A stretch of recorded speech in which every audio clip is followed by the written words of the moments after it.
Buenas tardes, ¿me escuchan bien ahí? Sí, se te escucha bien, Buenas Roberto. tardes. Bueno, gracias, Juan Manuel. Buenas tardes. No, de nada. Nos atrasamos la abrí y nos atrasamos un poquito porque me fui y abrí otras clases. Perfecto, muy amable, che. No, al contrario. Así que yo más o menos siempre -10 te la voy a estar abriendo. De primera, gracias. Hasta luego, Roberto. Un abrazo. Chao, hasta luego, chao, chao. Bueno, ¿cómo andan? Buenas tardes a todos. Buenas tardes, doctor. Bien, gracias. Bueno, hoy voy a empezar a abordar el capítulo de la bolilla correspondiente a los delitos contra la libertad sexual. Ese va a ser mi tema en esta primera parte de la cursada. Pero bueno, previamente yo quiero hacer un repaso o una breve explicación de la metodología que yo considero idónea para encarar o para abordar todo esto que tiene que ver con nuestra disciplina, ¿no? Con nuestra disciplina del derecho penal, que mal puede pensarse como una suma de compartimentos estancos integrados por la parte especial y la parte general. Esto evidentemente, o sea, la disciplina nuestra, se trata de integrar lo que tiene que ver con una determinada metodología de la parte general, con un modo de encarar la parte especial, y en este contexto particular, los delitos contra la libertad sexual, que es mi tema para esta primera parte.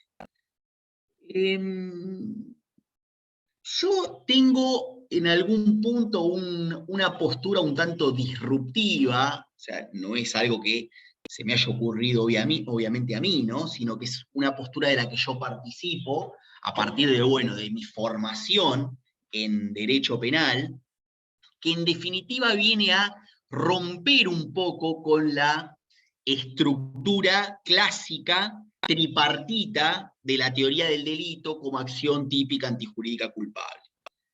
La postura analítica que yo defiendo, es una postura que concibe a la dogmática del hecho punible, a la dogmática de la teoría del delito, como una estructura bipartita, integrada básicamente por dos mundos, que son, por un lado, el mundo de la norma de comportamiento, y por el otro lado, el mundo de las reglas de imputación por el quebrantamiento de esa norma de comportamiento. Sí. Ustedes, cualquier duda, váyanme preguntando, intervengan cuando quieran en la clase, ¿eh? Si algo de lo que yo estoy explicando no se entiende suficientemente, interrúmpanme y yo intento clarificarlo lo más que pueda. Bueno, como les decía, hoy vamos a hacer un breve repaso de esta modalidad alternativa de abordaje de la teoría del delito, y después una presentación de el capítulo que me toca transitar a mí de los delitos contra la libertad sexual. Les decía que hay dos grandes mundos en los cuales cabe circunscribir la dogmática del hecho punible, que son el mundo de la norma de comportamiento y el mundo de la regla de imputación. Concretamente, esto debe entenderse de la siguiente manera. Todo tipo penal encierra una norma para el ciudadano. ¿Se entiende? Es decir, todo tipo penal busca motivar al ciudadano en un determinado sentido, a través de la norma que emana de ese tipo. Por ejemplo, el tipo penal del artículo 79, al que matare le corresponderá una pena de 8 a 25 años de prisión. Lo que en definitiva le está diciendo al ciudadano es: no mates, en un contexto en el que esa norma se haga situacionalmente aplicable. Es decir, en un contexto en el que podrías matar, no mates. Eso es lo que la norma le dice al ciudadano. Entonces, función de motivación que las normas de comportamiento tienen frente a la ciudadanía, de motivación. A la vez esas normas ostentan una función retrospectiva de evaluación dirigida a los operadores judiciales. Es decir, esa norma que por un lado ostenta la función de motivación al ciudadano para la realización o no realización de determinados comportamientos, depende si se trate de delitos de acción o delitos de omisión, también va a ser las veces de evaluación o va a tener una función de evaluación dirigida a los operadores judiciales a la hora de delimitar concretamente el quebrantamiento de la norma en un proceso penal. ¿Entendemos hasta acá esta doble función de las normas? Función de motivación para el ciudadano, función retrospectiva de evaluación para el operador judicial. ¿Se entiende esto? Bien, y además, Sí, se entiende. otra idea importante es esta que yo les acabo de destacar, que las normas emanan de los tipos penales. Las normas emanan de los tipos penales. Este es un hallazgo de un enorme penalista de la historia alemana, como fuera Karl Binding. Karl Binding es el representante más conspicuo para todos los que hacemos teoría de las normas, es el representante más conspicuo de la historia de la teoría de las normas, es un penalista que trabajó a principios del siglo XX, mayoritariamente, fines del siglo XIX, principios del XX, y su obra, ¿hay algo en el chat? ¿Escribieron algo en el chat? Ah, ahí está, bueno. No, miren, para hacerlo un poco más interactivo y hacer de cuenta que estamos en una clase presencial, para así yo ya no me pierdo tanto con el chat, intervengan directamente, pónganse el sonido e intervengan y me hacen la pregunta a mí y yo se las intento contestar. Hacemos así. No me la escriban por el chat porque si no me pierdo. Les decía que Karl Binding, que es el penalista señero en materia de teoría de las normas, es quien identifica esto de una norma correspondiente a cada tipo penal. Una norma especial, en el caso de los delitos especiales, es decir, una norma con un destinatario particular. Por ejemplo, no todos podemos cometer un prevaricato. Un prevaricato lo van a poder cometer determinadas personas. Pero sí todos podemos cometer un homicidio, con lo cual esa norma que prohíbe matar va a ser de destinatario indeterminado. Cualquiera podrá ser destinatario de esa norma y no cualquiera puede ser destinatario de la norma que impide prevaricar. Como les decía, esta doble función de configuración o de motivación para el ciudadano y función de evaluación para el operador. Esto en el mundo de la norma, ¿no? Entonces, tras cartón, digamos, seguidamente, en esto de escalonar el tratamiento o la forma de abordar la teoría del delito, tenemos que, luego de haber transitado el mundo de la norma, vamos a pasar a la imputación a una determinada persona por el quebrantamiento de la norma, penalmente reforzada, ¿no? Porque es una norma que tiene un comportamiento asignado a la ciudadanía, pero a la vez ese comportamiento que se le exige al ciudadano tiene a la vez una sanción para quien no lo acate. Entonces, esto de la norma de comportamiento que yo les decía, primer paso analítico de la teoría del delito, no debemos desacoplarlo de que toda norma de comportamiento tiene como complemento una norma de sanción. Norma de sanción dirigida exclusivamente al operador judicial.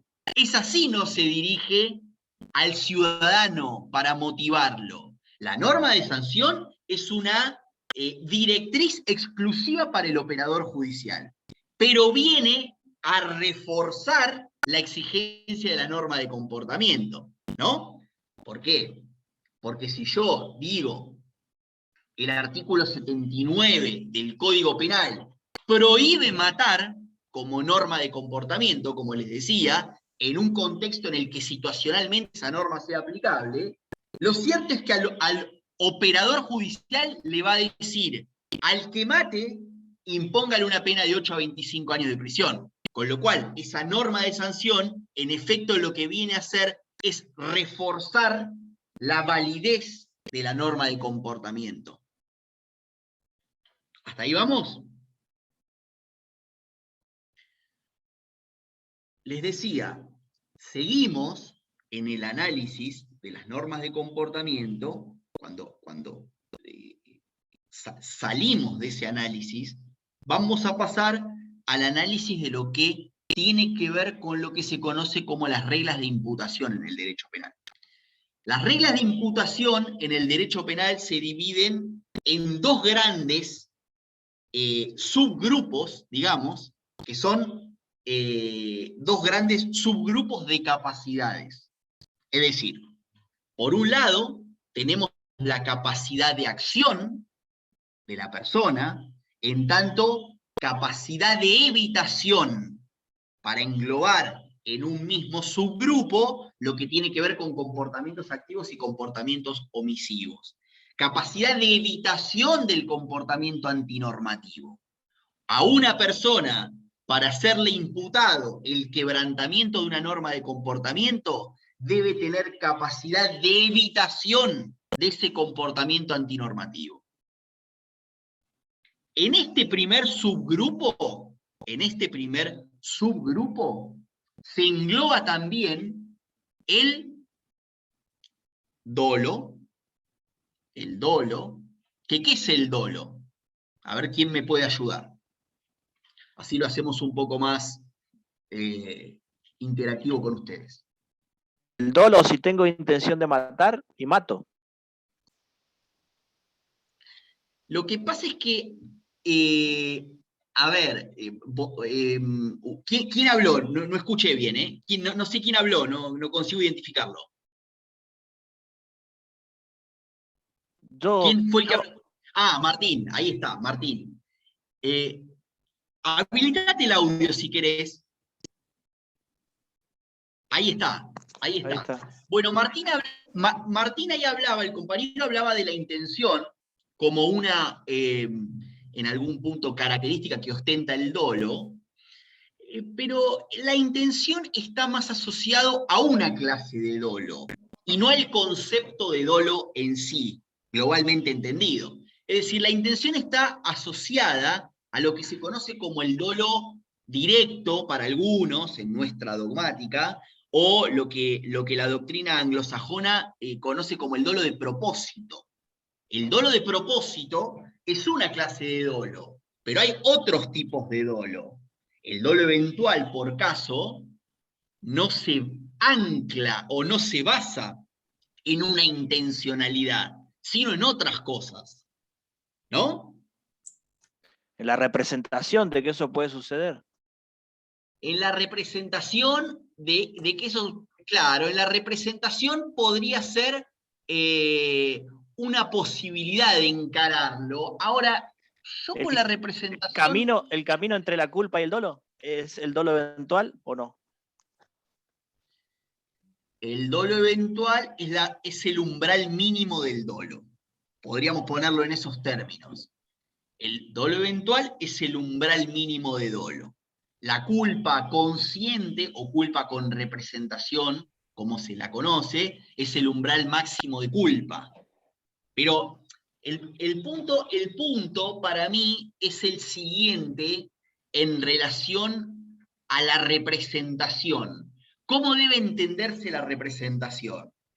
La representación, ¿cómo debe entenderse? Con desde un punto de vista normativo o desde un punto de vista psicologizante. Y quiero explicarme con la pregunta que les traslado. Es decir, ¿cómo puedo saber qué es lo que una persona se representó al momento de actuar? ¿Tengo forma de saberlo fehacientemente? Pregunto, ¿eh? Es difícil. Yo diría que más que difícil es imposible. Es decir, había un autor en el 1600 y pico, un penalista también muy importante, que se llamó Benedict Carpzov, era Carpsovio, se lo conoce, más o menos en castellano como Carpsovio, y él decía, no se le puede abrir la cabeza a una persona para ver qué es lo que esa persona piensa. O sea, no hay un espejo que acompañe a cada persona para leerle los pensamientos. Entonces, este tema de la representación, que no es que no tiene ningún valor, sino que tiene valor, tiene que entenderse en tanto criterio normativo de adscripción de responsabilidad.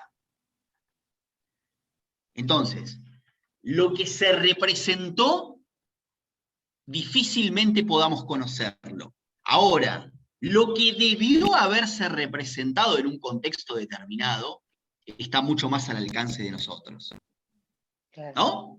Digamos, una cosa es lo que se representó efectivamente, que salvo que tengamos ese espejo que acompañe al cerebro de cada uno, como decía Carpsovio, no debiéramos poder conocerlo, y prueba cabal de ello es en algún punto, la imprecisión en los análisis que ostenta la psicología como ciencia.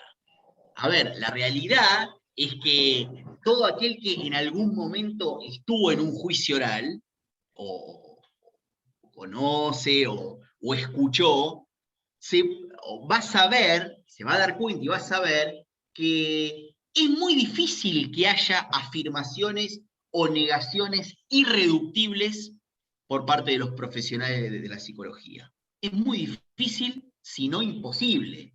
Es decir, son todas aproximaciones, posibilidades. Entonces, Doctor, sí. pero en el caso de la persona que toma un arma, va y mata, no hay ni una duda en la intención, no hay ni una duda en el dolo. En ese caso, uno no se pregunta qué pensaba o qué tenía interiormente.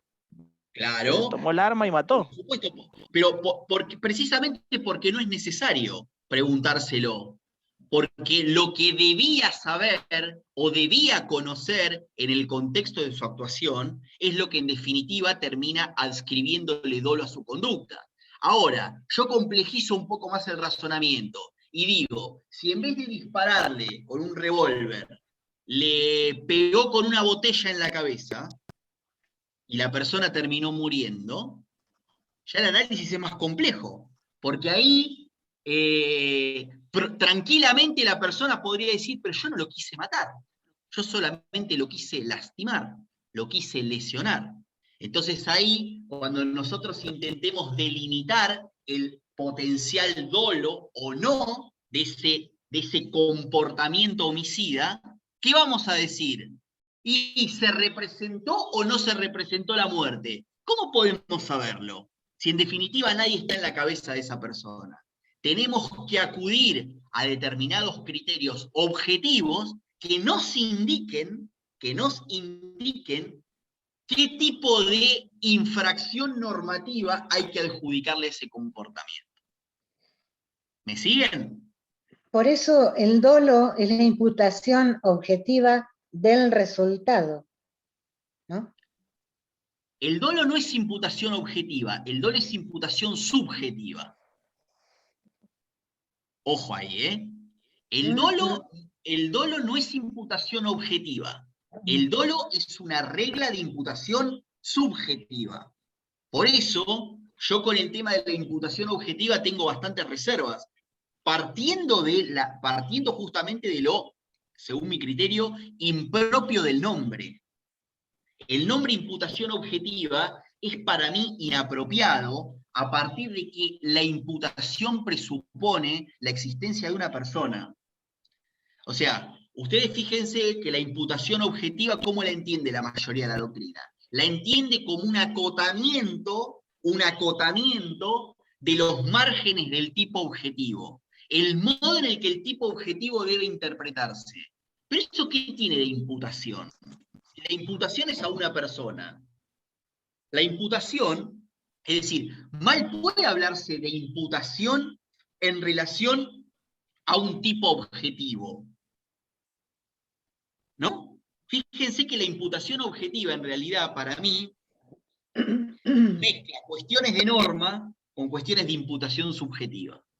Yo entiendo mucho más prolijo este esquema bipartito en el que por un lado hablamos del mundo de la norma y por el otro hablamos de la imputación del quebrantamiento de la norma a una persona. Pero en cualquier caso, respondiéndole a Sara, para los que hablan de imputación objetiva como una categoría dentro de la tipicidad objetiva, nadie habla de que el dolo integre la imputación objetiva. ¿Vale? El dolo es imputación subjetiva. O el análisis del tipo subjetivo, como dicen los autores que hablan de tipicidad, antijuricidad y culpabilidad, hablan de tipo subjetivo, hablan del dolo como integrante del análisis que debe hacerse en el tipo subjetivo, no en la imputación objetiva. ¿Se entiende eso bien? Sara, ¿lo entendés bien? Entonces, doctor... Sí, yo me guiaba por el tipo de análisis de imputación objetiva, entonces, bueno, lo encontré, lo vi desde ese punto, pero está bien. Claro, pero la imputación objetiva no tiene nada que ver con el dolo, ¿eh? La imputación objetiva son criterios reductores de la tipicidad objetiva. Por ejemplo, si un determinado... Esta clase igual nos viene bien, ya después vamos a arrancar con lo que tiene que ver con libertad sexual. Esta clase nos viene bien porque si no hay un basamento sólido de parte general, mal puede estudiarse la parte especial. Eso tómenselo como un eslogan que los va a acompañar toda la vida, si es que quieren seguir este derrotero del derecho penal. Mal puede estudiarse la parte especial si no hay un basamento sólido de parte general. La materia es la parte general. La parte especial, en definitiva, va trabajando sobre las distintas normas, pero sin demasiada fundamentación. ¿Se entiende? La fundamentación última de la resolución a los problemas que nos presenta el derecho penal viene claramente dada por la parte general.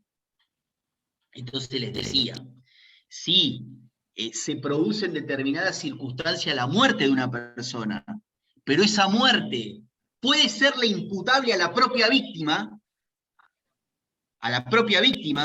porque, por ejemplo, contrató un servicio de paracaídas riesgoso y se subió al paracaídas y el paracaídas se cayó y se murió, cuando sabía esta persona que era un servicio riesgoso el que tomaba. Esa imputación a la víctima puede oficiar de criterio reductor del tipo objetivo en relación a la muerte de esa persona. ¿Se entiende? El criterio de imputación a la víctima es un criterio precisamente que se estudia en la imputación objetiva. Se estudia en la imputación objetiva. Entonces dicen, si hay algo adjudicable a la propia víctima, eso va a impedir un análisis posterior. Es decir, va a obturar cualquier tipo de análisis de la subjetividad, de la antijuricidad, de la culpabilidad. El análisis se va a quedar en el tipo objetivo, porque precisamente el comportamiento es imputable a la propia víctima. Si estamos ante lo que se conoce como, para la línea de Jacobs, básicamente, ¿no? Esto de las conductas neutrales como prohibición de regreso. Es decir, ¿escucharon hablar de Jacobs? Sí. Sí. Bueno, Jacobs es un autor de lo más objetivista en el derecho penal, ¿no? Entonces Jacobs, ¿qué nos va a decir? Va a decir, la vida social se estructura conforme a roles. Cada uno tiene un rol en la vida social. Entonces, el que es taxista tiene el rol de taxista, el que es camarero tiene el rol de camarero, el que es jugador de fútbol tiene el rol de jugador de fútbol, el que es ciudadano tiene el rol de ciudadano. Entonces, en determinados contextos, hay acciones que deben catalogarse como acciones neutrales, que nunca van a poder formar parte de un contexto, o mejor dicho, sí van a poder formar parte de un contexto delictivo, pero no van a poder catalogarse como intervención delictiva.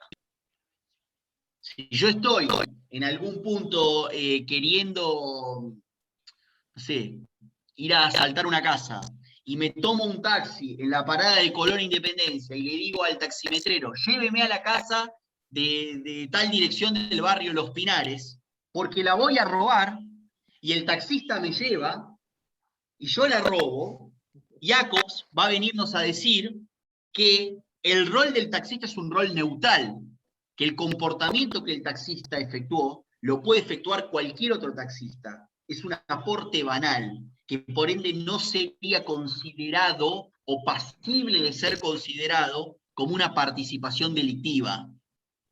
Probablemente, dirá Jacobs, el taxista tendría un deber de denunciarlo por un principio de solidaridad mínima que nos debemos entre los ciudadanos. Probablemente el taxista tenga el deber de denunciarlo, pero claramente lo que no es un partícipe del delito de la otra persona, porque su comportamiento es un comportamiento neutral.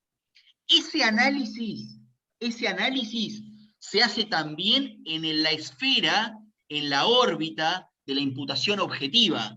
Es otro análisis de la imputación objetiva, los comportamientos neutrales. ¿Se entiende más o menos de qué hablamos cuando hablamos de imputación objetiva, Sara? Sí. Bueno, ¿alguien me quería decir algo más? Que me parece que interrumpí a alguien.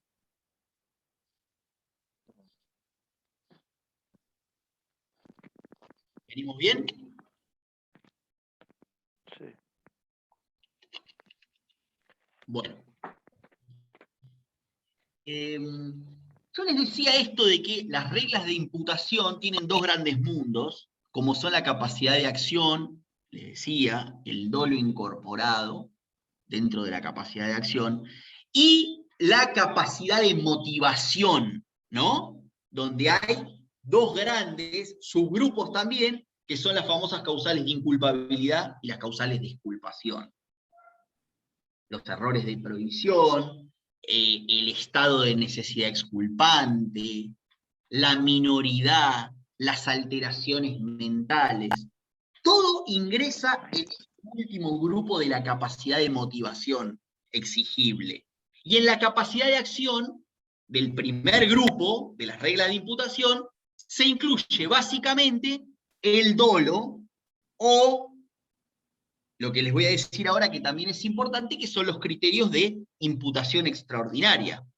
Es decir, el quebrantamiento de las normas no solo es imputable ordinariamente, sino también de modo extraordinario.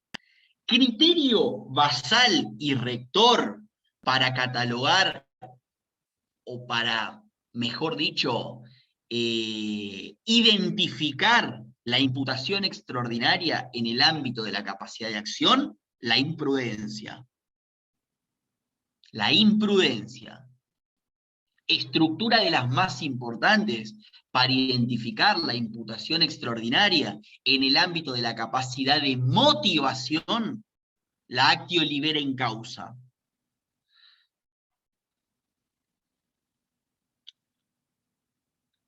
Miren una diferencia con la dogmática tradicional que yo les voy a proponer. Una diferencia entre el método de abordaje que yo propongo y lo que propone la teoría tradicional.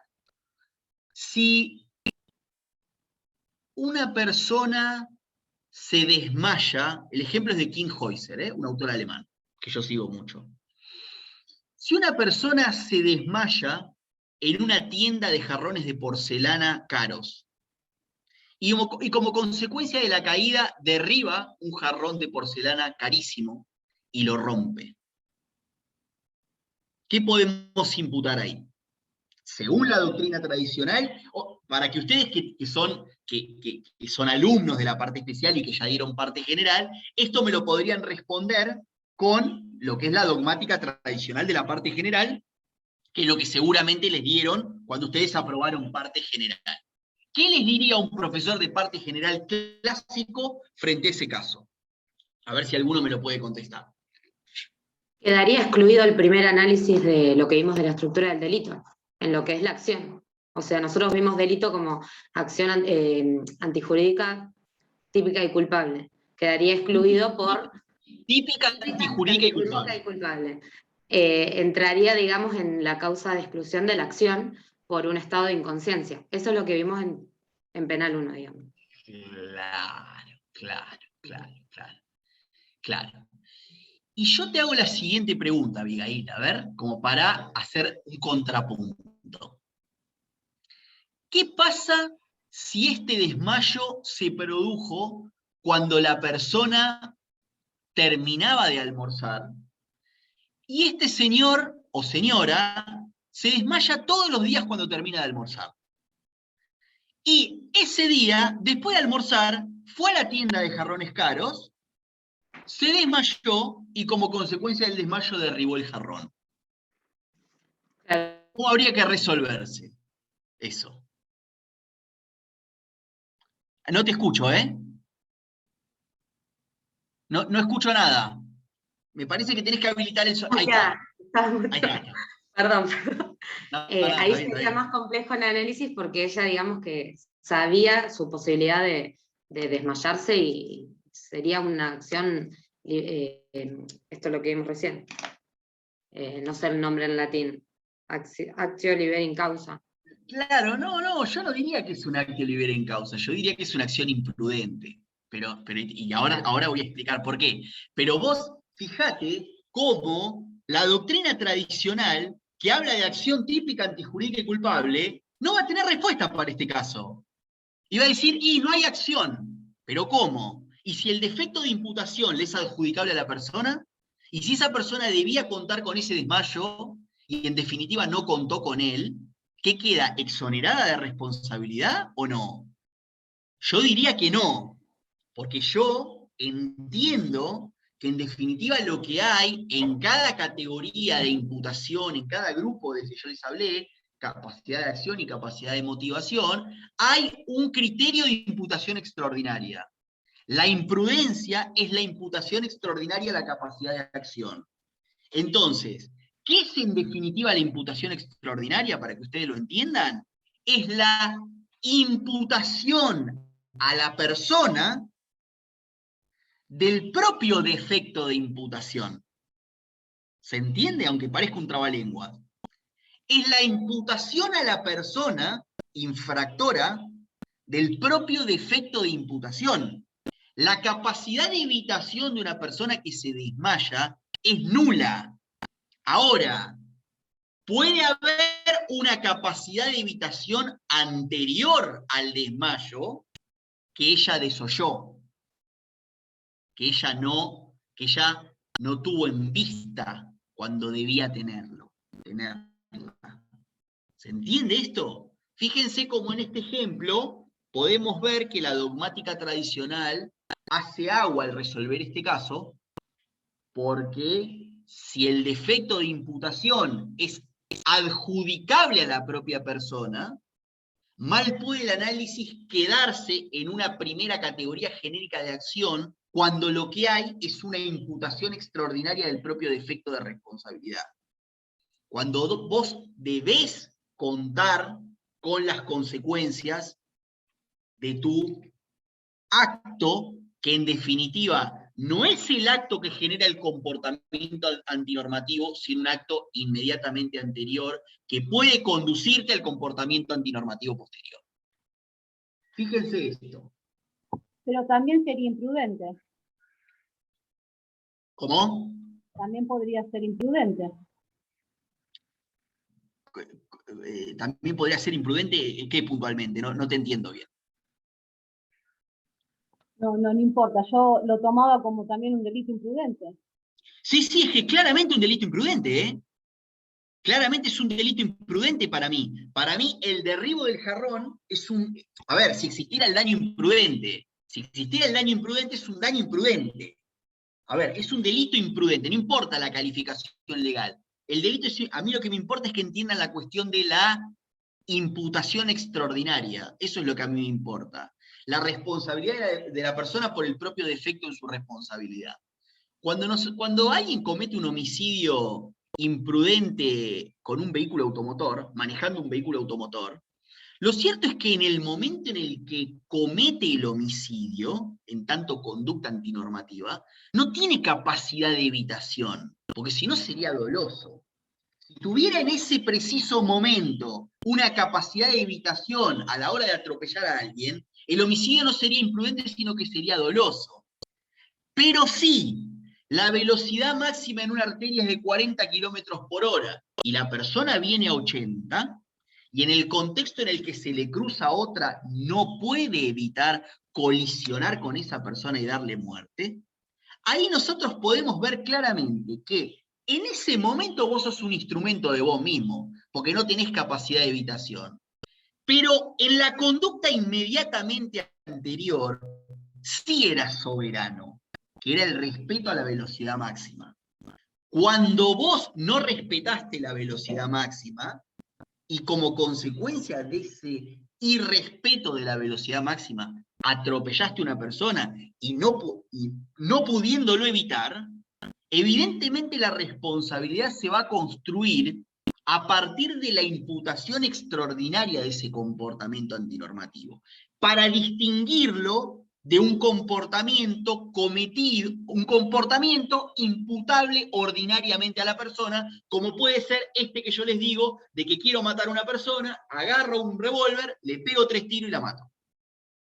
Evidentemente, ese comportamiento y el comportamiento de que yo no pueda evitar atropellar a una persona habiendo infringido anteriormente la velocidad máxima permitida, corresponde a 2 criterios de imputación completamente distintos. Quiero que se entienda bien esto. Una cosa es la imputación ordinaria, la imputación por defecto, la imputación clásica, el dolo. Quiero hacer algo, voy y lo hago. Y otra cosa es decir, no quiero, no quise, pero soy responsable de mi defecto de imputación. En relación a la capacidad de motivación, ustedes fíjense. Profesor, y entonces, capaz que es una guasada lo que digo, pero entonces se asemeja también un dolo eventual. ¿Cómo? Capaz que es una guasada, perdón lo que diga. No, pero tranquila, dale. Pero entonces se asemeja también un dolo eventual. ¿Puedo equivocarme? No te llego a escuchar bien, discúlpame, ¿me lo podés repetir? Que puede ser que me pueda confundir y que sea también un dolo eventual. Si hablamos del ejemplo que dio del accidente, que yo sabía que si voy a 60 por hora y en realidad está permitido 40, pero atropello a una persona, podría también ser un dolo eventual. ¿Por qué no? Sí, podría ser un dolo eventual. ¿Cómo Claro me que doy podría cuenta? ser un dolo eventual. Totalmente podría ser un dolo eventual. Lo que pasa es que hay como una prueba, que es la prueba característica del dolo eventual, del umbral mínimo de dolo, y es esta cuestión de la tentativa. Se le llama la prueba de la tentativa. Porque fíjense que hay como, ahora con el 84 bis nuevo, que es en definitiva el que terminó tabulando un montón de casos de homicidios culposos agravados, con pena más alta que la del homicidio culposo clásico, acotó mucho la posibilidad del dolo eventual en los accidentes de tránsito. No es que la clausuró definitivamente, pero la acotó. Es evidente que la acotó el 84 bis. Pero el punto es el siguiente, tendríamos que estar dispuestos. Ustedes piensen esto. Cada vez que alguien dice que un homicidio en el contexto de un accidente de tránsito se produjo con dolo eventual, se produjo con dolo eventual, uno tiene que estar dispuesto a reconocer que si esa persona no hubiera en efecto atropellado a la víctima, tendría que ser autora de una tentativa de homicidio.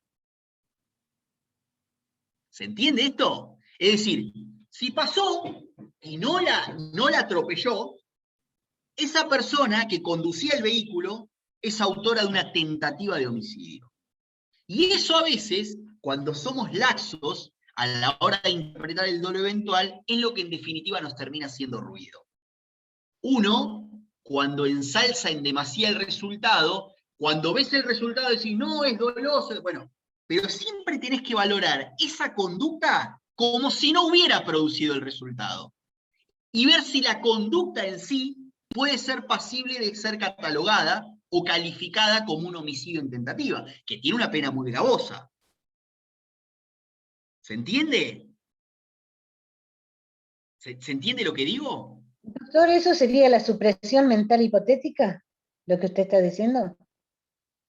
No, no sería la supresión mental hipotética, no, eso es otra cosa.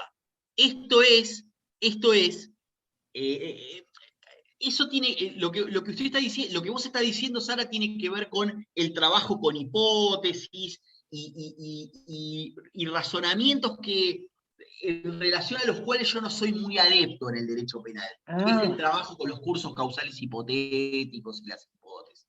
A mí mucho no me convence eso, pero esto es otra cosa. Esto es entender que cada vez que hablamos de dolo tenemos que estar dispuestos a hablar de tentativa de delito en caso de que el resultado no se haya producido. Entonces ahí sí nos hace más ruido. Una maniobra un tanto temeraria, como las que 20 veces por día cada uno de nosotros ve en la calle, tenemos que estar dispuestos, si no adscribimos imprudencia a esa conducta, a decir que esa persona que va ahí es autora de una tentativa de homicidio con una pena que parte de 4 años de prisión. Ese razonamiento, cierro esta idea, ese razonamiento es el que me parece que nos lleva a acotar un poco más el hecho de, en algún punto, trivializar el dolo eventual. Trivializarlo, alivianarlo en demasía, difuminarle los contornos, llámenlo como quieran. La prueba de la tentativa es lo que me parece que ofrece la clave de bóveda para no ver dolo, a lo menos no ver dolo eventual en cualquier comportamiento que se dé en la vía pública en el contexto de accidente de tránsito.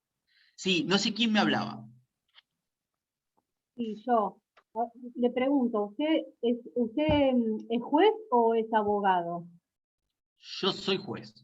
Usted es juez, pero entonces yo, si fuese abogada, sí me conviene ponerlo como tentativa un dolo eventual. Me convendría, porque en realidad para mí no hay tentativa, porque si yo sé que voy a 60 por hora.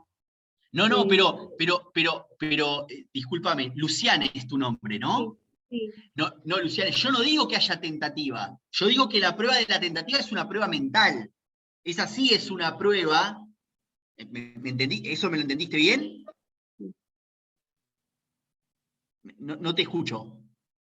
Sí, profe, sí, me confundí, porque no me daba no entraría en cómo voy a poner tentativa a un dolo eventual en un accidente de tránsito, sabiendo que produce No, la tentativa con dolo eventual es admisible.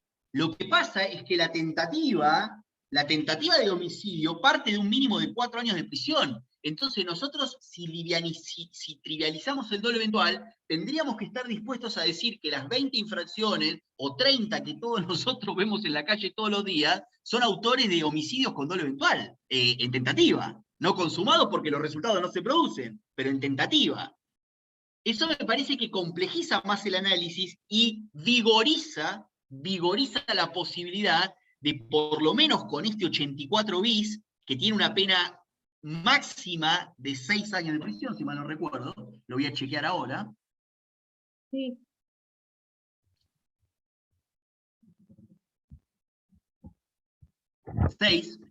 El segundo párrafo del 84 bis, bueno, en definitiva es como la salida frente a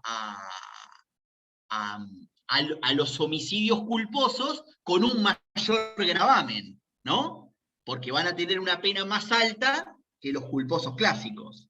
Entonces, eso me parece que en algún punto también lo que hace es habilitarnos a no exagerar los contornos del dolo eventual, innecesariamente. Perfecto, Doctor, gracias. entonces, Escucho. lo que usted dice es que es excepcional usar el dolo eventual, que tiene que estar muy bien demostrado para usar el dolo eventual. A mí me parece que en un contexto de accidente de tránsito, ¿no? En un contexto de un homicidio vinculado al tránsito, el dolo eventual no sería la regla, pongámoslo en esos términos. No sería la regla. Yo creo que la llegada a nuestro cuerpo normativo del 84 bis circunscribió al extremo la posibilidad de entender dolo eventual, de asignar dolo eventual al quebrantamiento de la norma que prohíbe el homicidio con la conducción de vehículos automotores. Me parece que lo circunscribió notoriamente. También me parece que es imposible en este aspecto generalizar, hacer generalizaciones que en definitiva en algún momento te puedan jugar en contra, porque cada caso tiene sus particularidades y sus contextos. Pero la regla sería que el 84 bis restringió notoriamente la posibilidad del dolo eventual en el contexto de los homicidios cometidos en el marco del Por tráfico culpa vial. inconsciente, por culpa con representación, ¿lo restringió? ¿Es No, dolo no, eventual o culpa con representación ahora? no, claro, estos son homicidios imprudentes. Homicidios imprudentes del 84 bis. El 84 bis, se los voy a leer ahora y ya después pasamos a otra cosa para...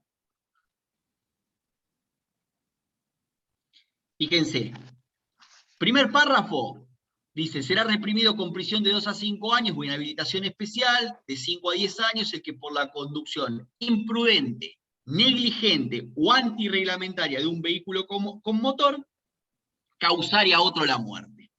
Y sigue diciendo, la pena será de prisión de 3 a 6 años si se diera alguna de las circunstancias previstas en el párrafo anterior y el conductor se diera la fuga o no intentase socorrer a la víctima, siempre y cuando no incurriera en la conducta prevista del 106, que no importa. Estuviera bajo los efectos de estupefacientes o con un nivel de alcoholemia igual o superior a 500 miligramos por litro de sangre en el caso de conductor de transporte público o 1 gramo por litro de sangre en los demás casos. Estuviera conduciendo en exceso de velocidad de más de 30 kilómetros por encima de la máxima permitida en el lugar del hecho. Si condujese estando inhabilitado para hacerlo por autoridad competente, o violare la señalización del semáforo, las señales de tránsito que indican el sentido de circulación vehicular, o cuando se dieren las circunstancias previstas en el 193. Fíjense que este segundo párrafo engloba un montón de circunstancias que agravan la imprudencia y te pone una pena más alta. Entonces yo lo que veo es que estos dos párrafos, este juego armónico de los dos párrafos del 84 bis, en definitiva, acotan bastante la posibilidad de hablar de dolo eventual, ¿no? Fíjense que una persona conduciendo bajo los efectos de estupefacientes, atropellando y matando a otra, te van a decir que es un culposo agravado, porque específicamente la letra de la ley así lo indica. Entonces, una persona que está conduciendo bajo los efectos de estupefacientes, te está hablando de culposo agravado, y bueno, el dolo eventual evidentemente se está restringiendo mucho ahí. ¿Se entiende? Uh-huh.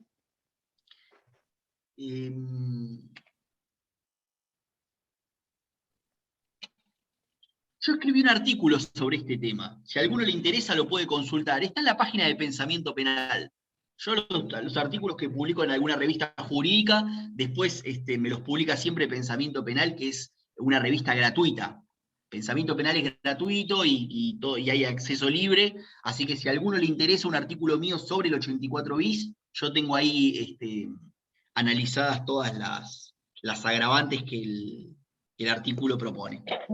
Pero bueno, Bárbaro. más allá de esto, ¿cómo? Bárbaro, digo, lo vamos a buscar. Bárbaro, bárbaro. Bueno, Yo- vamos entonces, hecha esta introducción, quedaría para hablar 3 días más de la introducción, pero no quiero perder la posibilidad de, al menos, dado que ya son las 4 y 7 minutos, veo acá en la compu, plantear algunas cuestiones basales de ya lo que tiene que ver con el capítulo mío de delitos contra la libertad sexual. Vamos a analizar el primer párrafo, el abuso sexual simple, y las agravantes del último párrafo, que son comunes a los 3 párrafos. Es decir, fíjense ustedes, así como se los tiro así como básicamente, se los digo como una presentación del tema. Hay, en relación a los abusos sexuales, 3 posibilidades, 3 tipos de abuso, como eslogan, ¿no? El abuso simple, el abuso gravemente ultrajante y el abuso agravado por el acceso carnal, que están contemplados en los 3 primeros párrafos del 119, uno para cada uno. Primer párrafo, abuso sexual simple. Segundo párrafo, el sometimiento gravemente ultrajante. Tercer párrafo, el acceso carnal. El primer párrafo dice: será reprimido con reclusión o prisión de 6 meses a 4 años el que abusare sexualmente de una persona cuando ésta fuere menor de 13 años o cuando mediare violencia, amenaza, abuso coactivo o intimidatorio de una relación de dependencia, de autoridad o de poder, o aprovechándose de que la víctima, por cualquier causa, no haya podido consentir libremente la acción. En los menores de 13 años, lo que se afecta con los abusos es el desarrollo potencial de su sexualidad.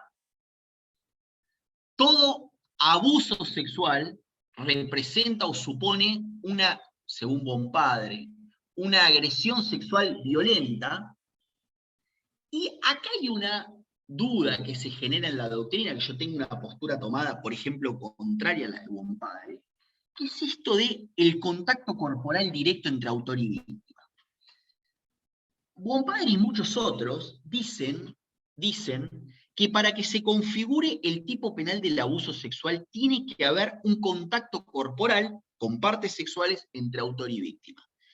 Ahora, lo cierto es que son claramente imaginables prácticas que supongan para mí, es decir, concretamente para mí lo que está haciendo Bompadre es hacerle decir al tipo algo que no dice. El tipo penal no habla de eso, no habla de un contacto corporal directo. Porque sí, como les decía, son imaginables casos en los cuales el contacto corporal entre autor y víctima no sería directo, pero sí supondría un abuso. Por ejemplo, actos de tocamiento que el autor le obligue a hacer a la víctima, pero no al autor, sino a una tercera persona. Bompadre no vería, Bompadre y otros también, no verían esto como un abuso, sino que lo verían en su caso como amenazas coactivas del 149 bis, no lo vería como abuso. Pero eso para mí es controversial, es controvertible, porque yo entiendo que se configura claramente un abuso sexual, aún en supuestos donde no haya contacto corporal directo entre autor y víctima, sino que el autor le obligue a la víctima a establecer un contacto corporal, por ejemplo, con una tercera persona. Abusar de la sexualidad de una persona es más amplio como fenómeno que un contacto corporal entre autor y víctima, en mi opinión. Esto es importante que lo identifiquemos bien.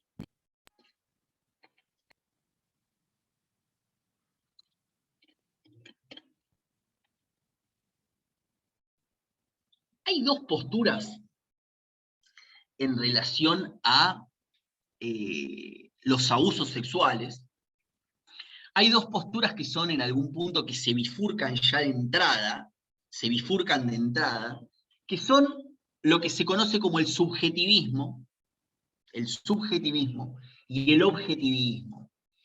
El subjetivismo creía ver el núcleo de los abusos sexuales en la existencia por parte del autor del delito de lo que se conocía como ánimo lascivo. El ánimo lascivo era un elemento subjetivo del tipo distinto del dolo que necesariamente tenía que existir en todo abuso. Esto es obviamente mucho más referido por los autores clásicos de nuestra dogmática. Autores clásicos italianos, los autores más clásicos, inclusive los que están más atrás de los que nosotros conocemos como clásicos, como pueden ser Soler y Núñez, más atrás todavía, autores como Eusebio Gómez, que son medio contemporáneos, pero hay algunos más atrás también. Eusebio Gómez está un poquito más atrás. Los clásicos hablaban de este ánimo lascivo que necesariamente debía darse como para catalogar el comportamiento como sexualmente abusivo. Es decir, cada comportamiento para ser pasible de ser considerado un abuso sexual debía estar enderezado a satisfacer un apetito de lujuria por parte del autor. Entonces, si alguien, por ejemplo, le tocaba un seno a una mujer para hacerle un chiste, en un contexto de broma, no sería para esta postura totalmente perimida, clásica, que ya quedó, cayó totalmente en el olvido, pero lo tengo que enseñar más que nada para hacer una cuestión de revisionismo histórico.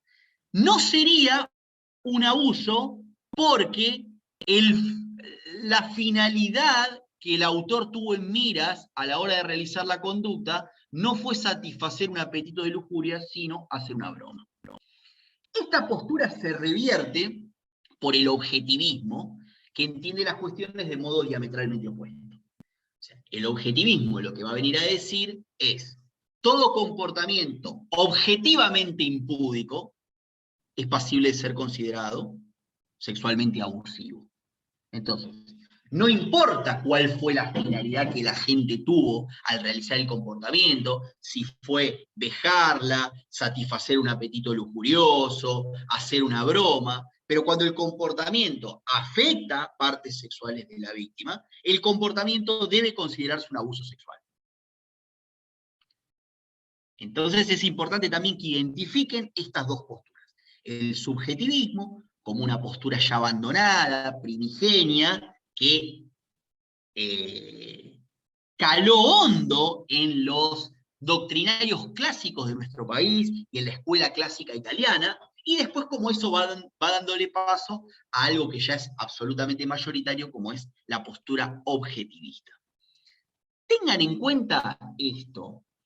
El abordaje normalmente, ¿no? Normalmente, con excepciones, pero el abordaje de los delitos sexuales por parte justamente de la parte especial de nuestra doctrina, de los doctrinarios de parte especial de nuestro país, es un abordaje un tanto arcaico. O sea, cuando ustedes estudien, si ustedes quisieran estudiar, además de las clases que yo les doy de libros, y compararan lo que decía Soler con lo que decía Núñez y lo que dice Bonpadre, cuando leen los delitos sexuales probablemente se horroricen en más de un aspecto. Posturas muy machistas,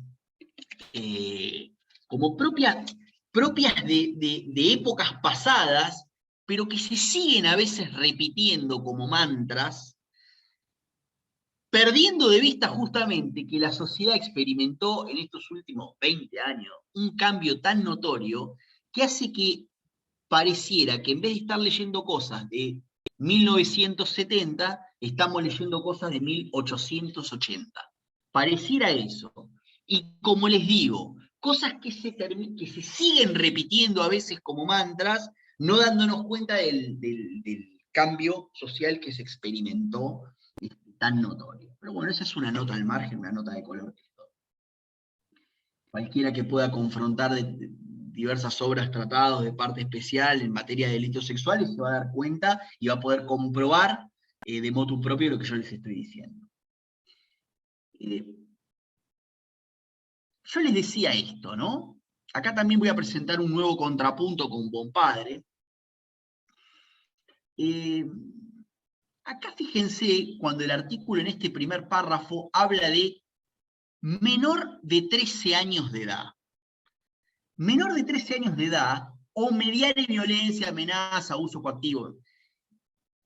El legislador no está dejando ningún tipo de espacio, según mi opinión, no está dejando ningún tipo de espacio a considerar válido o a considerar desincriminante el consentimiento prestado para un acto sexual por un menor de 13 años de edad.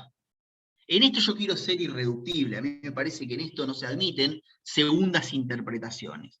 Hay autores que dicen, por caso Bompadre, que dice sí, el consentimiento de una persona menor de 13 años de edad tendría eficacia desincriminante en materia de contactos sexuales.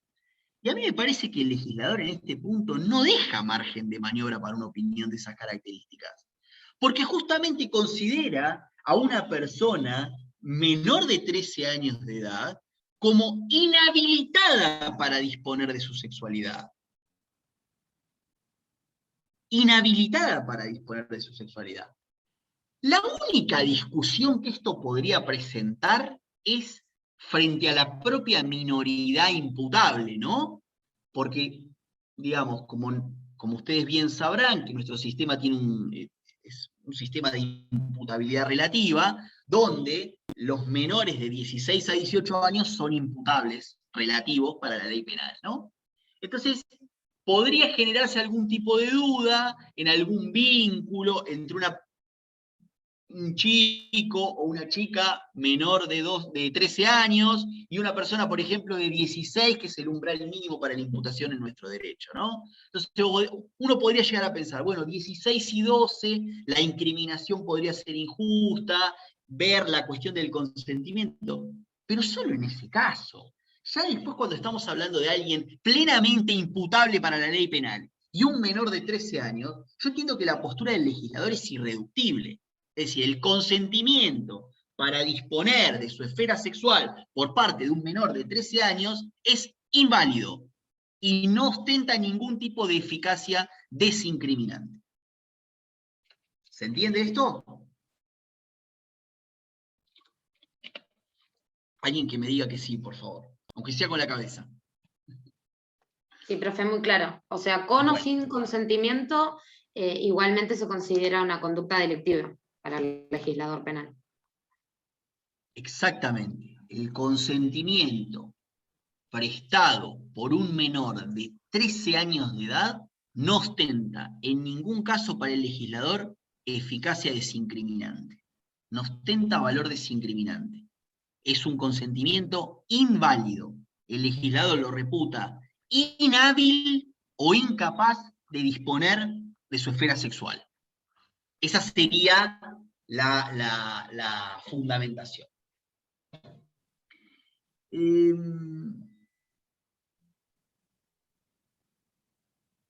Obviamente, la cuestión de la edad, la cuestión de los 13 años de edad, se prueba con la partida de nacimiento, con el documento, con la prueba supletoria, una pericial médica en caso de que no exista la prueba clásica, ¿no?, de la edad. O cuando mediare, sigue diciendo el primer párrafo, estoy leyendo el código, violencia, en tanto fuerza física del autor a la víctima, fuerza física que no necesita, esto también es importante, no es que la resistencia tiene que ser desplegada hasta el cansancio. no es así, no debe entenderse así. Es una una violencia que en algún punto no...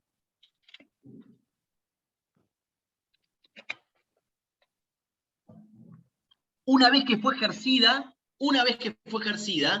ya amerita la consideración del abuso sexual.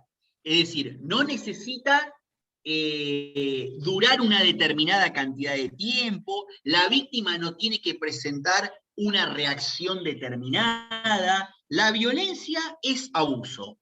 La violencia, cuando se ejerció violencia, es abuso. No tiene más características que el ejercicio de una fuerza física sobre la víctima. Que obviamente, esto de lo que se conoce como la vis absoluta, ¿no? Y en definitiva, va a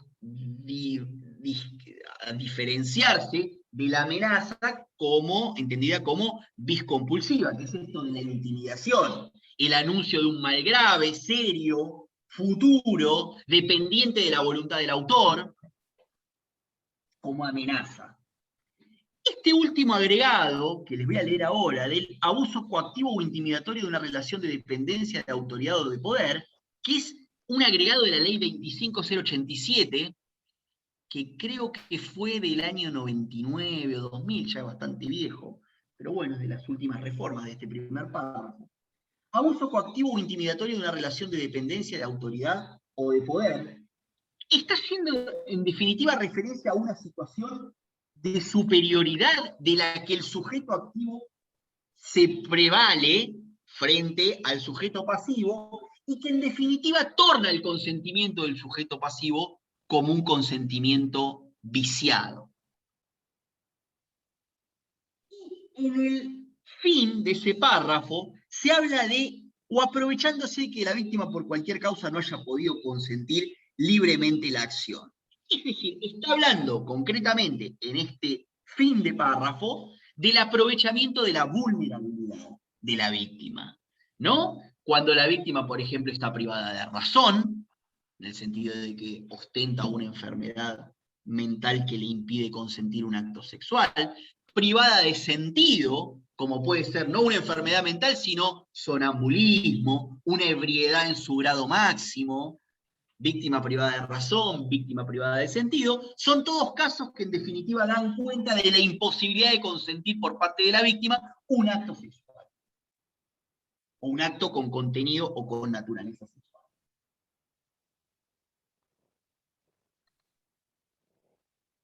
El acoso sexual no está contemplado específicamente en estos delitos, en este capítulo de los delitos contra la libertad sexual. Pero yo entiendo que el acoso sexual puede catalogarse, o puede encontrarse una respuesta dogmática a la necesidad de punición que el acoso sexual presenta, a partir del entendimiento de este como un caso de tentativa de abuso sexual. El acoso sexual tiene como paradigma, representa tiene como característica paradigmática, digamos, el hecho de que no exista contacto corporal entre autor y víctima. Lo que hay son insinuaciones, propuestas, acoso precisamente, pero sin arribar al contacto corporal. Si existiera el contacto corporal estaríamos claramente ante la figura del abuso.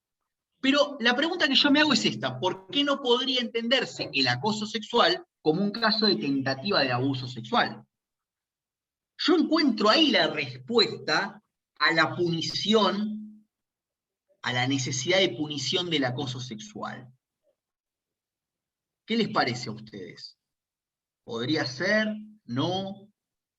¿Sería demasiado extensivo en la interpretación de la ley penal? ¿Qué opinión tienen? Podría encajar en el inciso A, que resultare un grave daño en la salud física o mental de la víctima. Claro, pero el inciso A, que ahora, estas agravantes que ahora vamos a ver, y si no de última los dejamos para la clase que viene, las agravantes ya presuponen un abuso consumado. Ah. Y el acoso justamente no es un abuso. Claro, sí, sí. Ese sería el tema. Esa sería la respuesta por la cual no podría encajar acá, no podría entrar acá, en el inciso A. El inciso A ya presupone un abuso. Claro. ¿Se entiende? Sí, sí. Usted me lo hace más simple ahora entonces, porque yo ahora lo veo como una tentativa. Es más fácil este sistema que usted me enseña eh, que el que yo tenía antes, porque me parece que lo hace más simple, más rápido, más expeditiva la respuesta punible. ¿Es así o estoy equivocada? Pero puntualmente, ¿en qué? ¿En qué puntualmente, Sara, decís que esto se Eh, hace más expeditivo? Porque claro, si es una tentativa, ya tenemos un calificativo Claro, para el delito. claro. La discusión que se presenta en relación al acoso sexual es ¿dónde está? ¿Dónde está regulado? Siempre hay reformas con este tema. Yo la verdad no sé si últimamente se ha resuelto algo por parte del Congreso de la Nación, me tendría que poner a buscar, a ver si se resolvió algo en relación a la punición específica de un tipo penal de acoso sexual. Pero si no lo hubiera, supongamos que no lo hay, con esto de entenderlo como una tentativa de abuso ya le encontramos una respuesta. Claro. Porque evidentemente, quien acosa sexualmente a otra persona tiene como finalidad procurarse ese contacto corporal. Entonces, si ese contacto corporal no lo obtiene por circunstancias ajenas a su voluntad, como puede ser precisamente la inconmovilidad de la víctima, ¿qué nos impide catalogarlo como un acto de tentativa? Si justamente se están dando todos los supuestos que definen a la tentativa. Tal Esa cual. sería mi opinión. Claro, lo que pasa que, ¿me escucha Roberto? Sí, sí. En su libro dice que, bueno, que la doctrina está dividida, porque es difícil probar esta tentativa con los actos preparatorios. ¿Cómo encuadraríamos los actos preparatorios en una tentativa de abuso sexual? ¿Puede ser que entendí mal? No, está bien, sí, puede haber una complicación a la hora de delimitar actos preparatorios de tentativa, de principio de ejecución, que es en definitiva lo que le da comienzo a la tentativa punible. El punto es el siguiente, Luciane. La delimitación entre actos preparatorios y principio de ejecución es uno de los desafíos más importantes que la dogmática penal tiene, que nunca pudo resolver acabadamente y que mal va a poder hacerlo sin acudir a las cuestiones probatorias propias de cada proceso penal. No sé si se entiende. Todas las cuestiones que tengan que ver con la delimitación entre actos preparatorios y principio de ejecución tienen que ver con la prueba en un proceso penal. Es muy difícil establecer estándares en el aire sobre cuándo hay principio de ejecución y cuándo, en definitiva, estamos ante un acto preparatorio. ¿No? Si entran 3 tipos encapuchados a un banco y acaban de entrar, están a 5 metros de la entrada y la policía lo detiene. Y bueno, ¿qué hay ahí? ¿Un acto preparatorio y no hicieron nada todavía? ¿O ya hay un principio de ejecución y por ende hay tentativa punible y cometieron un robo en tentativa? Fíjate que eso es una zona bastante farragosa esa, la del acto preparatorio y la tentativa. Entonces yo digo, como principio, podemos pensar a los casos de acoso como casos de tentativa de abuso. Ahora, cada proceso penal tendrá sus particularidades y cada caso, en definitiva, nos delimitará si estamos en el contexto de un acto preparatorio y las insinuaciones fueron todavía elípticas y no permiten arribar al entendimiento de una tentativa de abuso, o si ya fueron más allá.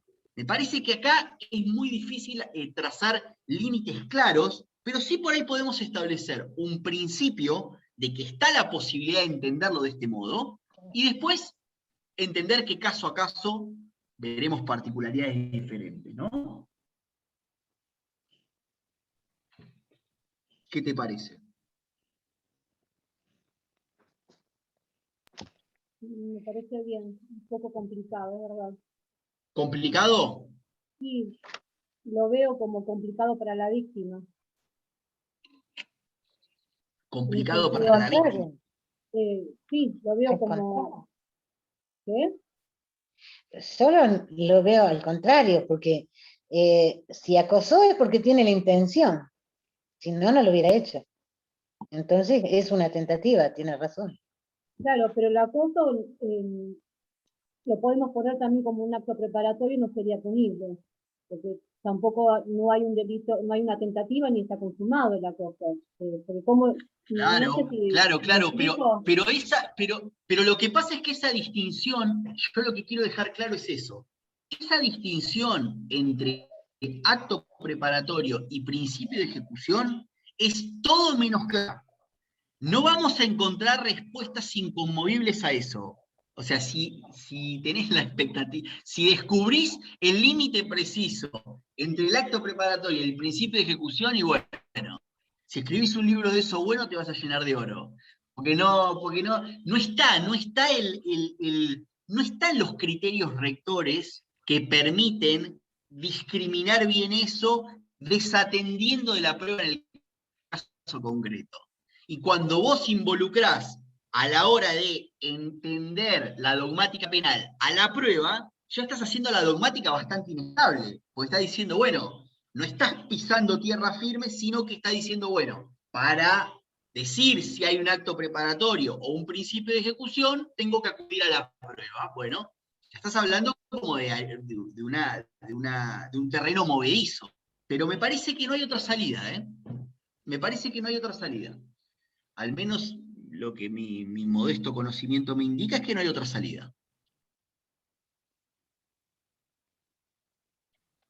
Les quiero decir, ¿pueden aguantar 5 minutitos más? Sí, ¿Puede ser? ¿Aguantan sí. 5 minutitos más? Les menciono así, abuelo de pájaro, las agravantes del último párrafo, que son agravantes comunes a los 3 párrafos, a las 3 modalidades de abuso. En el primer caso, resultar un grave daño en la salud física o mental de la víctima. La discusión que se produce acá es que si el grave daño debe entenderse como lesiones graves o gravísimas de los artículos 90 o 91, o es un daño merituable judicialmente, y no está haciendo referencia a las lesiones graves o gravísimas de los artículos 90 y 91. Yo me inclino por la segunda postura, me inclino porque es un daño determinable judicialmente, el grave daño, y no está haciendo referencia a los artículos 90 y 91. Porque si estuviera haciendo referencia a los artículos 90 y 91, lo hubiera dicho el legislador expresamente, y no lo dijo. Entonces, para mí, este es un daño merituable judicialmente. Inciso B, el hecho fuere cometido por ascendiente, descendiente, afín en línea recta, hermano, tutor, curador, ministro de algún culto reconocido o no, encargado de la educación o de la guarda. Ministro de algún culto reconocido o no, vino a ampliar la voz sacerdote que figuraba antes de la reforma, que se asociaba a un determinado culto reconocido en el país. Entonces, ministro, como agravante, ministro de algún culto reconocido o no, evidentemente le está abriendo la puerta a cualquier tipo de manifestación que pudiera llegar a haber. Una secta, un guía espiritual, abre el grifo para hacer de esto algo muy grande, según la intención del legislador. El inciso C, que es un inciso que no se aplica al primer párrafo y sí al segundo y al tercero, que es el autor tuviera conocimiento de ser portador de una enfermedad de transmisión sexual grave y hubiera existido peligro de contagio. También lo de grave queda librado a la determinación judicial, no dice cuáles son las enfermedades de transmisión sexual grave, pero bueno, el SIDA, la hepatitis, el chancro blando, son todas enfermedades de transmisión sexual grave, y hubiera existido peligro de contagio, dice. El inciso D habla de cuando el hecho fuere cometido por 2 o más personas o con armas, obviamente que la fundamentación del agravante es la menor posibilidad de defensa de la víctima y la mayor potencialidad lesiva que supone cometer el hecho o bien con armas, o bien a partir del concurso de 2 o más personas. Las armas, o el arma, porque puede ser un arma en singular, ¿no? Para que sea el agravante, tiene que haber sido exhibida, porque lo que se computa acá como agravante es el mayor poder intimidatorio que tiene la exhibición de un arma a la hora de consumar o a la hora de intentar un abuso sexual. Mayor poder, como les digo, mayor poder intimidatorio, que implica que el hecho se cometa con armas. Para eso, el arma no solamente tiene que haber sido detentada, sino que además tiene que haber sido exhibida. Porque podría darse el caso en el cual, por ejemplo, a una persona que abusa sexualmente de otra, se lo detiene a la cuadra munido de un arma. Y la víctima dice que el arma nunca la vio. El abuso, la pregunta es, ¿el abuso se cometió con armas o no? En ese caso no. No podría entenderse que el abuso se cometió con armas. Porque que el autor detente un arma que nunca exhiba, no puede decirse, no puede de ese razonamiento inferirse que el abuso fue cometido con arma. El abuso, para haber sido cometido con arma, tiene que haber contemplado, tiene que haber contemplado, ¿sí?, la exhibición del arma, a efectos de alcanzar o de lograr un mayor poder intimidante en el autor. Inciso E. El hecho fuere cometido por personal perteneciente a las fuerzas policiales o de seguridad en ocasión de sus funciones. Un policía en franco de servicio que abusa de una persona no es autor del delito agravado. En ocasión de sus funciones, dice. Es expreso el legislador, en ocasión de sus funciones. Y el inciso F, el hecho fuere cometido contra un menor de 18 años aprovechando la situación de convivencia preexistente con él mismo. Convivencia preexistente, no tiene que ser una relación particular, no tiene que ser el concubino de la madre, no tiene que ser una pareja, puede ser un tío, un primo, solamente tiene que ser la víctima menor de 18 años y tiene que convivir el autor con la víctima. El legislador no especifica más, por eso no hay que hacerle decir al agravante lo que el agravante no dice. Habla de una situación de convivencia y de una víctima menor de 18 años. No es que tienen que ser una familia con la víctima, como por ejemplo dicen algunos autores, algunos autores dicen, tiene que tener una relación familiar con la víctima, no dice eso la ley. La ley dice una convivencia, puede ser una convivencia circunstancial, porque una persona fue con sus hijos a vivir a la casa de un amigo, porque tenía la necesidad económica de vivir en otro lado, porque no podía sostener el lugar en el que estaba, y evidentemente esa es una convivencia. No tiene que hacerse decir, como le dije, hacerse decir al agravante lo que el agravante no dice. El agravante no habla de una relación familiar, no habla de un concubinato con el progenitor, no habla de nada de eso. Convivencia y menor de 18 años. Obviamente que, y cierro con esto ya, para no extenderme demasiado, habla la agravante del inciso F de un aprovechamiento de esa situación de convivencia, ¿no? O sea, ese aprovechamiento como elemento subjetivo en que el autor se termina valiendo de esa convivencia para abusar. Justamente, ¿qué es lo que el legislador tiene en miras? El aprovechamiento en tanto una persona que convive con un menor puede procurarse horarios diferentes, horarios que le convengan, y está más a resguardo a la hora de cometer sus abusos. ¿Se entiende? Eso es lo que el legislador busca punir de modo más grave. El aprovechamiento de la convivencia preexistente, en tanto quien abusa puede procurarse una impunidad mayor y puede tener mayores elementos a su alcance para la comisión delictiva que otro que no convive con la víctima. Esto es del todo claro. ¿Se entiende? ¿Se entiende bien? Bueno, ya me parece que es más que suficiente para una primera clase, así que si no tienen nada que preguntarme, nada que comentarme, nos veríamos en la siguiente oportunidad.